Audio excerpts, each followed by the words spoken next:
మొత్తం మీద మన రాష్ట్రంలో ఇప్పటికే ముగ్గురిని పొట్టన పెట్టుకుంది స్వైన్ ఫ్లూ. అసలు స్వైన్ ఫ్లూ లక్షణాలు ఏ విధంగా ఉంటాయి, వాటి నుంచి తీసుకోవాల్సిన జాగ్రత్తలు ఏంటి, ఎటువంటి జాగ్రత్తలు తీసుకోవాలి, మనం వేరే వాళ్ళతో మాట్లాడినప్పుడు కానీ ఇది నిజంగానే అంటురోగం లాంటిదేనా, ఇలాంటి విషయాలన్నీ తెలియజేయడానికి swine flu state coordinator doctor Subhakar గారు స్టూడియోలో ఉన్నారు. వారిని అడిగి మరిన్ని విషయాలు తెలుసుకుందాం.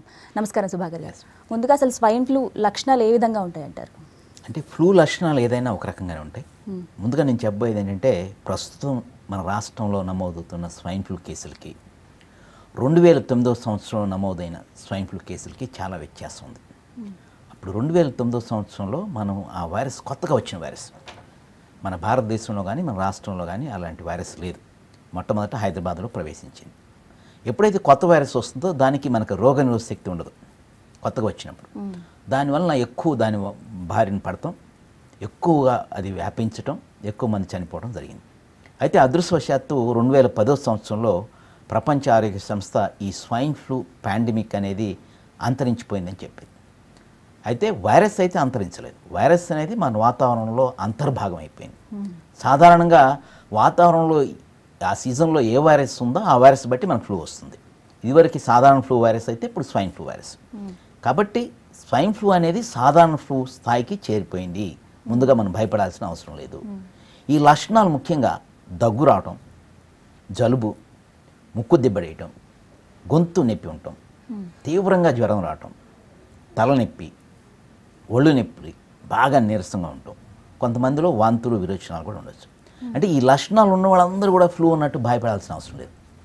ఈ లక్షణాలు ఉన్న వాళ్ళందరూ కూడా ఇది ఎందుకంటే ఒకరి నుంచి ఒకరికి దగ్గినప్పుడు తుంపర్ల ద్వారా మిగతా వాళ్ళకి వ్యాపిస్తుంది. కాబట్టి ఈ లక్షణాలు ఉంటే వాళ్ళ నుంచి మిగతా కుటుంబ సభ్యులకు కానీ సమాజంలో మిగతా వాళ్ళకి కానీ రాకుండా ఉండటానికి కోసం వాళ్ళు ఇంటికే పరిమితం అవ్వాలి.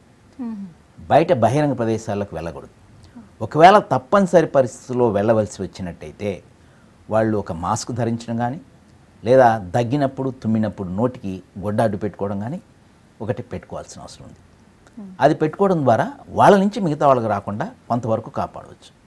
అసలుకి గాలి ద్వారా వ్యాపించే వ్యాధుల్ని పూర్తిగా నియంత్రించడం అనేది చాలా కష్టం. ఎందుకంటే గాలి పీల్చుకోకుండా మనం నియంత్రించవచ్చు, గాలి పీల్చుకోకుండా మనం ఉండలేం. కాబట్టి ఇది ప్రజలు కూడా దీనికి మనం కోఆపరేట్ చేయాలి. సో వాళ్ళు వెనక్కి రాకుండా ఉంటాం. అంతేకాకుండా ఈ దగ్గినప్పుడు తుమ్మినప్పుడు అక్కడక్కడ తుంపర్లు ఉంటాయి. ఇప్పుడు నాకు కనుక స్వైన్ ఫ్లూ ఉన్నట్టయితే నేను ఇక్కడ దగ్గిపోతే ఇక్కడ టేబుల్స్ మీద చుట్టుపక్కల ప్రాంతాలన్నింటిలో కూడా ఆ వైరస్ అనేది అక్కడ ఉంటుంది. దురదృష్టవశాత్తు ఇప్పుడు టెంపరేచర్స్ చాలా తక్కువ ఉన్నాయి. మనం చూసినట్టయితే ఆదిలాబాద్లో ఇందాక నేను చూశాను 4 డిగ్రీల సెంటీగ్రేడ్ ఉందని చెప్పి. టెంపరేచర్ ఎప్పుడైతే చల్లగా ఉందో వాతావరణం, ఈ వైరస్ ఆ ప్రాంతాల్లో ఎక్కువసేపు ఉంటుంది. అదే ప్రాంతానికి వచ్చి అతను ఏదన్నా చేతులు దాని మీద పెట్టి చేతులు కడుక్కోకుండా చేతులు ముక్కులో కానీ నోట్లో కానీ వేలు పెట్టుకుంటే తద్వారా ఆ వైరస్ అనేది వాళ్ళకి పాకే అవకాశం ఉంది. కాబట్టి తరచుగా చేతులు శుభ్రంగా కడుక్కుంటూ ఉండాలి. కరచాలనం చేయకూడదు. దగ్గినప్పుడు చెయ్యి అడ్డు పెట్టుకోకుండా హ్యాండ్ కర్చీఫ్ అడ్డు పెట్టుకోవాలి. మరి ఈ గతంలో ఒక నానుడు ఉంది, జలుబుకి ట్రీట్మెంట్ తీసుకుంటే వారం రోజుల్లో తగ్గుతుంది, తీసుకుంటే 7 రోజుల్లో తగ్గుతుంది. ఆరోగ్యకరమైన వ్యక్తుల్లో ఈ స్వైన్ ఫ్లూ కూడా అంతే. ఎవరికైతే రోగనిరోధక శక్తి తక్కువ ఉందో, అంటే డయాబెటీస్ ఉన్నవాళ్ళు, పిల్లలు 5 సంవత్సరాల లోపల ఉన్న పిల్లలు, 60 సంవత్సరాల పైన ఉన్న వృద్ధులు, గర్భిణీ స్త్రీలు, బాలింతలు, మరి స్టీరాయిడ్స్ తీసుకుంటూ ఉంటారు కొంతమంది, ఆ స్టీరాయిడ్స్ తీసుకునేవాళ్ళు, క్యాన్సర్ జబ్బు ఉన్నవాళ్ళు, హెచ్ఐవి జబ్బు ఉన్నవాళ్ళు, ఆస్మా ఉన్నవాళ్ళు, సిఓపిడి ఉన్నవాళ్ళు, వీళ్ళు చాలా జాగ్రత్తగా ఉండాలి. వీళ్ళల్లో కనుక ఒకవేళ వైరస్ కనుక లోనికి ప్రవేశిస్తే అది న్యూమోనియాకి దారితీసి తద్వారా మల్టీ ఆర్గాన్ ఫెయిల్యూర్ అంటారు, మిగతా అవయవాలన్నీ దెబ్బతిని చనిపోయే అవకాశం ఉంది. కాబట్టి వీళ్ళు ఇంకా జాగ్రత్త తీసుకోవాలి. అందుకని మనం రోగనిరోధక శక్తి పెంపొందించుకోవటం కోసం అని చెప్పేసి ఏం చేయాలంటే సమతుల్యమైన ఆహారం తీసుకోవాలి, సరైన గంటలు నిద్రపోవాలి, సరైన సమయంలో మనం ఆహారం తీసుకోవాలి. అంతేకాకుండా ఎక్కువగా ద్రవ పదార్థాలు, పళ్ళు తీసుకుంటూ ఉండాలి. మనకి ఇప్పుడు అదృష్టవశాత్తు వ్యాక్సిన్ కూడా అందుబాటులో ఉంది, ఈ ఫ్లూ రాకుండా వ్యాక్సిన్. ఎవరికైతే ఈ రోగనిరోధక శక్తి తక్కువ ఉందో మేము వాళ్ళని హై రిస్క్ గ్రూప్స్ అంటాం, వాళ్ళందరూ కూడా తప్పనిసరిగా డాక్టర్ సలహా మేరకు వ్యాక్సిన్ తీసుకున్నట్టయితే ఇది మరి రాకుండా ఉండొస్తుంది. మరి వచ్చినా ఒకవేళ అది తీవ్ర రూపం దాల్చకుండా ఉంటుంది. అలాగే మ్యాక్సిమం రీజన్ అంటే దేనివల్ల వస్తుందంటారు? అంటే చెప్పటం కనుక పందుల వల్ల వచ్చే అవకాశం అంటే ఉంటుంది. అది మొట్టమొదట ఎంతవరకు వాస్తవం అంటారు? ఇది మొట్టమొదట ఈ స్వైన్ అంటేనే పంది.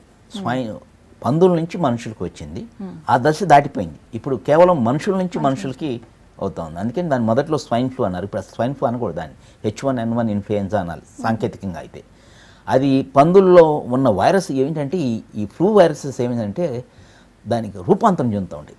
తొందరగా రూపాంతరం చేసి కొత్త వైరస్గా ఉద్భవించే అవకాశం ఉంది. కొత్త వైరస్గా వచ్చినప్పుడు ఎక్కువ మంది దాని బారిన పడటం, చనిపోవడం జరుగుతుంది. 2009 సంవత్సరంలో అదే జరిగింది. అయితే ఈ వైరస్ మనం రూపాంతరం చెందుతుందా లేదా అని చెప్పి తెలుసుకోవడం కోసం మన రాష్ట్ర ప్రభుత్వం ఒక అధ్యయనం చేస్తూ ఉంది. మన రాష్ట్ర ప్రభుత్వమే కాదు, కేంద్ర ప్రభుత్వం ఆదేశాల మేరకు 15 రాష్ట్రాల్లో ఈ వైరస్ అనేది ఏమన్నా మార్పు చెందుతుందా. ఇందాక మరి డాక్టర్ గారు మాట్లాడారు, వైరస్ ఏమన్నా మార్పు. అదృష్టవశాత్తు ఇంతవరకు మార్పు అయితే ఏమీ జరగలేదు. కాకపోతే నిన్ననే CDC అట్లాంటా వాళ్ళు ఒక వార్నింగ్ ఇచ్చారు, ఈ సీజన్లో ఫ్లూ చాలా సీరియస్గా ఉండబోతుంది. అదే ఇచ్చిన వార్నింగ్ రెండో రోజే మన దగ్గర ఇద్దరు చనిపోవడం, టెంపరేచర్స్ బాగా తక్కువ, ఎక్కువ అవకాశం ఉంది. అంతేకాకుండా మన వాళ్ళలో కూడా కొంచెం లోపం ఉంది. అంటే అది అవగాహన కల్పించాల్సిన బాధ్యత ప్రభుత్వం మీద ఉంది. ప్రజలు కూడా లక్షణాలు కనపడంగానే భయపడకూడదు, 48 గంటల పాటు వేచి ఉండాలి. ఈ లక్షణాలు నేను చెప్పిన లక్షణాలు కనుక దగ్గు, జలుబు, గొంతు నొప్పి ఇలాంటి లక్షణాలు ఉంటే వాళ్ళు 48 గంటల పాటు చూడండి. ఒకవేళ కనుక లక్షణాలు తగ్గుముఖం పట్టపోతుంటే అది న్యూమోనియాకు దారితీస్తుందాం అని చెప్పి డాక్టర్ దగ్గరికి వెళ్ళాలి. మనకి నోడల్ సెంటర్స్ ఉన్నాయి గాంధీ హాస్పిటల్లో, అన్నీ ఇప్పుడు ఈ శ్వాసకోశ వ్యాధులు చూడటానికి అన్ని చోట్ల ఏర్పాట్లు ఉన్నాయి. వాళ్ళు అక్కడికి వెళ్ళి ఇంకా కొత్త సెంటర్లు కూడా ఏర్పాటు చేస్తూ ఉంటున్నారు. అక్కడికి వెళ్ళి వాళ్ళకి న్యూమోనియా ఉందా లేదా, వాళ్ళది ఒకవేళ ఏదైనా స్వైన్ ఫ్లూ అని చెప్పి నిర్ధారించుకోవాల్సిన అవసరం అయితే ఉంది.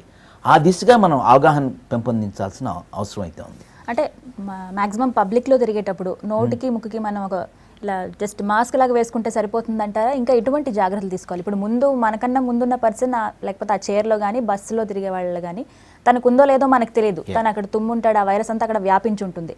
తర్వాత మనం ఎలాంటి కేర్ తీసుకోవాలంటారు? మనం సాధ్యమైనంత వరకు ప్రతిసారి చేతులు శుభ్రంగా కడుక్కుంటూ ఉండాలి. ఎందుకంటే ఆ ప్రాంతంలోకి అతను వచ్చి వెళ్ళాడో మనకు తెలియదు. అందులో రోగనిరోధక శక్తి తక్కువ వాళ్ళు ఇంకా ఎక్కువ జాగ్రత్తలు తీసుకోవాలి. సాధ్యమైనంత వరకు బహిరంగ ప్రదేశాలకు వెళ్ళకూడదు. బహిరంగ ప్రదేశాలు ఏంటంటే వైరస్ అనేది గాలి ఎక్కువగా సోకదు కాబట్టి అక్కడ వెంటనే స్ప్రెడ్ అవుతుంది. కాబట్టి బహిరంగ ప్రదేశాలకు ముఖ్యంగా ఈ రోగనిరోధక తక్కువ ఉన్న వాళ్ళు వెళ్ళకూడదు, ప్రయాణాలు చేయకూడదు ఎక్కువ. ఒకవేళ కనుక ప్రయాణం చేయాల్సి వస్తే మనం నోటికి మాస్క్ ధరించడం, తరచుగా చేతులు శుభ్రంగా కడుక్కోవటం, అది మరి డాక్టర్ సలహా మేరకు వ్యాక్సిన్ తీసుకోవటం, మన రోగనిరోధక శక్తి పెంపొందించుకోవడానికి తీసుకోవాల్సిన జాగ్రత్తలు అంటే మంచి ఆహారం, సరైన గంటలు నిద్రపోవటం, ఇట్లాంటివి చేయితే మనకి వైరస్ అనేది రాదు, స్వైన్ ఫ్లూ అనేది రాదు. ఇక మరణాల సంఖ్య చూసినట్టయితే ఇది మన రాష్ట్రంలో, తెలంగాణ రాష్ట్రంలో నిన్నటి వరకు మరి అధికారిక లెక్కల ప్రకారం అయితే 54 కేసులు నమోదైనవి. మీకు సమాచారం అందినారు. 54 కేసుల్లో 8 మంది చనిపోయారు. 54 కేసుల్లో 8 మంది చనిపోయారు. మరి సాధారణంగా మనం అందరూ జలుబు అంటాం. ఆ జలుబు వలన ప్రపంచవ్యాప్తంగా ఆరోగ్య సంస్థ లెక్కల ప్రకారం 2.5 నుంచి 5 లక్షల మంది చనిపోతూ ఉన్నారు. ఇది మన దగ్గర ఎంతమంది చనిపోతున్నా మన దగ్గర లెక్కలేదు. ఎందుకంటే ఇంతకుముందు మనకి ఈ వైరస్ టెస్ట్ చేయడానికి మనకు సదుపాయం లేదు. ఇప్పుడు అదృష్టవశాత్తు దురదృష్టవశాత్తు మనకు సదుపాయాలు ఉన్నాయి కాబట్టి ఇంతమంది నమోదవుతుంది. కాబట్టి అది స్వైన్ ఫ్లూ అయినా సాధారణ ఫ్లూ అయినా గాలి ద్వారా ఒకరి నుంచి ఒకరికి వ్యాపించే వ్యాధులు చాలా విపరీతంగా వేగంగా వ్యాపిస్తాయి.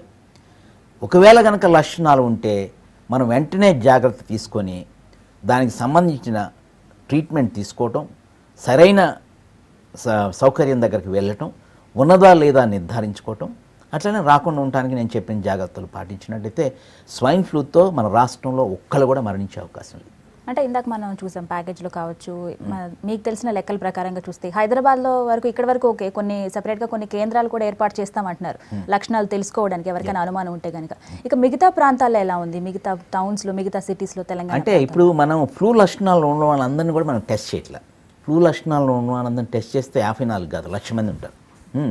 అందుకని ఫ్లూ ఇది 54 అనేది సంఖ్య మన రాష్ట్రంలో 54 కాదు 1,00,000 ఉంటుంది మొత్తం ఫ్లూ ఉన్న వాళ్ళు చూస్తే. ఈ 54 కూడా ఎవరైతే సీరియస్గా హాస్పిటల్లో అడ్మిట్ అయ్యారో వాళ్ళకి న్యూమోనియా ఈ వైరస్ వలన వచ్చిందా బ్యాక్టీరియా వలన వచ్చిందా తెలుసుకోవడం కోసం వాళ్ళ శాంపిల్స్ పంపినప్పుడు వాళ్ళకి స్వైన్ ఫ్లూ ఉన్నట్టు నిర్ధారణ అయింది. నిజంగా అయితే ఇంకెక్కువ ఉన్నాయి. మేము అధ్యయనం చేస్తూ ఉన్నాం. అందరికి ఫ్లూ లక్షణాలు వచ్చిన వాళ్ళందరినీ కూడా ఏం వైరస్ వస్తుంది, ఎలాంటి వైరస్ వస్తుందో, ఆ వైరస్ సీరియస్గా ఉందా లేదని అధ్యయనం జరుగుతున్నప్పుడు కేసులు ఇప్పుడు సాధారణంగా ఈ ఫ్లూ సీజన్ అంటారు దీన్ని, ఫ్లూ సీజన్. అమెరికాలో అయితే ఈ ఫ్లూ సీజన్కి ముందు అందరికీ వ్యాక్సినేషన్ ఇస్తారు. మామూలుగా హెల్దీగా ఉన్న వాళ్ళు కూడా వ్యాక్సిన్ తీసుకుంటారు, ఫ్లూ వ్యాక్సిన్. కాకపోతే మన ప్రభుత్వంలో, కేంద్ర ప్రభుత్వంలో ఈ వ్యాక్సిన్ అనేది కొన్ని వాటికి మనం వ్యాక్సిన్స్ ఇస్తూ ఉన్నాం. ఈ వ్యాక్సిన్స్ కూడా మనం 2009 సంవత్సరంలో కొత్తగా వచ్చింది కాబట్టి వైరస్ ప్రభుత్వ పరంగా వ్యాక్సిన్స్ అందుబాటులో తెచ్చాం. ఇప్పుడు సీజనల్ ఫ్లూ అయింది కాబట్టి తీసుకోవాల్సింది వ్యక్తులు బయట అందుబాటులో ఉంది కాబట్టి డాక్టర్ సలహా మేరకు వ్యాక్సిన్స్. ఇంకో విషయం కూడా నేను చెప్పదలుచుకున్నాను. ఈ మందుల గురించి చాలామందికి చాలా అపోహలు ఉన్నాయి. మనం 2009 సంవత్సరంలో ఏంటంటే ఒక వ్యక్తికి గనక ఫ్లూ ఉంటే అతను ఇంట్లో కుటుంబ సభ్యులు మొత్తానికి అతను ఎక్కడైతే సంచరించాడో, ఒక అతను స్కూల్కి వెళ్తే స్కూల్లో ఉన్న పిల్లలందరికీ కూడా మేము ట్యాబ్లెట్ ముందు జాగ్రత్త చర్యగా రాకుండా ఉండటానికి ట్యాబ్లెట్స్ ఇచ్చాం. ఇప్పుడు ఆ పరిస్థితి కాదు, అది పాండమిక్ ఫ్లూ అంటారు. అప్పుడు ఎక్కువగా వేగంగా విస్తరిస్తుంది కాబట్టి ఎవరైతే వాళ్ళ కుటుంబ సభ్యులు ఉన్నారో, ఎవరైతే అంతో పాటు సంచరించారో వాళ్ళందరికీ కూడా ఇస్తాం. ఇప్పుడైతే ఇవ్వాల్సిన అవసరం లేదు. ఎవరికైతే లక్షణాలు ఉన్నాయో వాళ్ళకి మాత్రమే ఇవ్వాలి. అనవసరంగా ఈ మందులు వేసుకుంటే మందులు పనిచేయని స్థితి వస్తాయి, రెసిస్టెన్స్ అంటాం. కాబట్టి ఇది ప్రజలు కూడా గుర్తుంచుకోవాలి. ఎందుకంటే నాకు ఎవరైతే ఒక ఇంట్లో ఒక స్వైన్ ఫ్లూ సోకంగానే ఎవరైనా ఒకరు మరణించగానే వాళ్ళ కుటుంబ సభ్యులు ఆ కాలనీ వాళ్ళు మొత్తం వస్తున్నారు, మాకు మందులు ఇవ్వండి అని చెప్పి. వాళ్ళందరికీ మందులు ఇవ్వాల్సిన అవసరం లేదు. ఇది కూడా కేవలం అవగాహన లోపం వల్ల. మన అవగాహన కల్పించాల్సిన బాధ్యత మన పైన ఉంది.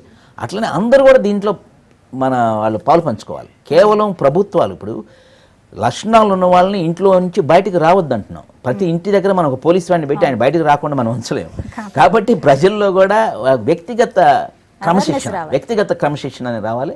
ఆ క్రమశిక్షణ వచ్చి నా ద్వారా నాకు వచ్చింది, నా ద్వారా మిగతా వాళ్ళకి ఈ వ్యాధి సోకకూడదనేటువంటి కనుక మనకి అతను కనుక ఆలోచించినట్టయితే ఈ వ్యాధిని నియంత్రించడం పెద్ద కష్టం కాదు. అంటే చెప్పారు ఇందాక ఇంటికే పరిమితం కావాల్సి ఉంటుందని. ఎలాంటి ఫుడ్ హ్యాబిట్స్ తీసుకోవాలంటారు? ఫుడ్లో అంటే ముందు రాకుండా ఉండాలంటే ఎక్కువగా ద్రవ పదార్థాలు తీసుకోవాలని చెప్పారు. వచ్చిన తర్వాత, ఎందుకంటే ఇది కూడా మాక్సిమం జలుబుకి సంబంధించి, వచ్చిన తర్వాత ప్రత్యేకమైన ఫుడ్ అంటూ ఏం లేదు.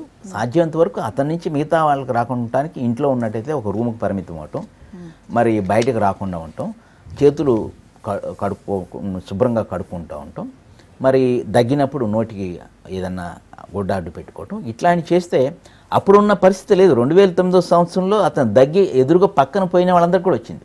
ఒకవేళ అది అప్పుడు ఫ్లైట్లో వచ్చిన వాళ్ళందరికీ మేము మందులు ఇచ్చాం. అతని ద్వారా ముందు 3 సీట్లలో కూర్చున్న వాళ్ళకి, వెనక 3 సీట్లలో కూర్చున్న వాళ్ళకి కూడా వచ్చింది. ఇప్పుడు అంతగా విస్తరించట్లేదు. కేవలం ఎవరైతే రోగనిరోధక తక్కువ ఉందో వాళ్ళకి మాత్రమే ఇది వ్యాపిస్తూ ఉంది. వ్యాపించింది తీవ్రంగా పరిగణిస్తుంది కాబట్టి ఈ వ్యాధి నిరోధక శక్తి తక్కువ ఉన్న వాళ్ళు ఎక్కువగా జాగ్రత్త తీసుకోవాలి. అంతేకాకుండా ప్రభుత్వ పరంగా ఈ వచ్చిన వాళ్ళని ట్రీట్ చేయడానికి ప్రభుత్వ హాస్పిటల్స్లో మరి అన్ని వెంటిలేటర్స్ అందుబాటులోకి తీసుకురావాల్సిన అవసరం ఉంది. అంతేకాకుండా ఏంటంటే నేను చూసినట్టయితే ఈ మరణాలన్నీ గాంధీ హాస్పిటల్కి అంటగడుతున్నారు. 3 మరణాలు కూడా. ఆ 3 మరణాలు కూడా బయట హాస్పిటల్లో అన్ని డబ్బులు ఖర్చు పెట్టి అంతా అయిపోయిన తర్వాత చివరికి చనిపోయే స్థితిలో గాంధీ హాస్పిటల్కి వచ్చి గాంధీ హాస్పిటల్లో స్వైన్ ఫ్లూతో మరణం అని చెప్పడం. వాస్తవానికి గాంధీ హాస్పిటల్లో ఒకటే కేసు అడ్మిట్ అయింది. మిగతా 2 కేసులు కూడా ప్రాణాపాయ స్థితిలో చివరికి కొన ఊపిరి ఉండగా అక్కడ హాస్పిటల్కి పంపించి ఆ మరణాలు ప్రభుత్వ ఖాతాలో రాస్తున్నారు. కాబట్టి అందరూ కూడా బాధ్యతగా వహించాలి. మరి ప్రజలకి అవగాహన తీసుకెళ్ళాలి. అంత తీవ్ర స్థాయి వరకు వెళ్లకుండా ఉండటానికి కోసం వెళ్ళకుండా ప్రైవేట్ హాస్పిటల్స్ కూడా వెళ్తే వాళ్ళ పరిధికి ఉంచి దాటి పనిచేయకూడదు. అది మనది కాదన్నప్పుడు వేరే చోటకి పంపాల్సిన అవసరం ఉంది. వీటన్నిటికి కూడా మనకి మందులు కానీ పూర్తిగా అందుబాటులో ఉన్నాయి. అట్లానే టెస్ట్ చేయడానికి మనకు ఐపీఎంలో రోజుకి 300-400 శాంపిల్స్ కూడా మనకు టెస్ట్ చేసే అవకాశం ఉంది. మనం ఈ సంవత్సరం మొత్తం కూడా మనం 500 శాంపిల్స్ చేసాం అంతే. 500-750 శాంపిల్స్ చేసాం. 750లో 54 మంది. ఎంతైనా జనాలు ఇవన్నీ యూజ్ చేసుకోవాలి. ప్రజల్లో అవగాహన పెంపొందించాలి. అట్లానే ప్రచార మాధ్యమాలు కూడా మరి అవగాహన దిశగా పోవాలి. ఆందోళన కల్పించకూడదు. నేను ముఖ్యంగా చెప్పేది ప్రజలకు ఒకటే, ఆందోళన వద్దు, అప్రమత్తంగా ఉండండి. ఇది కనుక చూసినట్టయితే, ఇలాంటి కొన్ని జాగ్రత్తలు తీసుకున్నట్టయితే మన రాష్ట్రంలో స్వైన్ ఫ్లూతో ఒక్కళ్ళు కూడా మరణించడం జరుగుతుంది. థ్యాంక్ యూ సుభాకర్ గారు, నిజంగా విలువైన సలహాలు అందించారు. లక్షణాలు ఏ విధంగా ఉంటే ఎటువంటి జాగ్రత్తలు తీసుకోవాలి. థ్యాంక్ యూ అండి. చూసారుగా, కాస్తంత జాగ్రత్త వహించండి, మీ ఆరోగ్యం మీ చేతిలోనే ఉంటుంది. ఏవైనా లక్షణాలు కనిపిస్తే కనుక డాక్టర్ని సంప్రదించండి. మీ చుట్టుపక్కల ఎక్కడైనా మీరు వేరే ప్రదేశాలకు వెళ్ళినప్పుడు చేతులు శుభ్రంగా కడుక్కోవడం కానీ ఇలాంటి చిన్న చిన్న హ్యాబిట్స్ని మీరు కొంచెం మెయింటైన్ చేస్తే మీ ఆరోగ్యం మీ చేతిలోనే ఉంటుంది. చూసారుగా, ఇప్పటి వరకు update. Stay tune to V6 news as it is.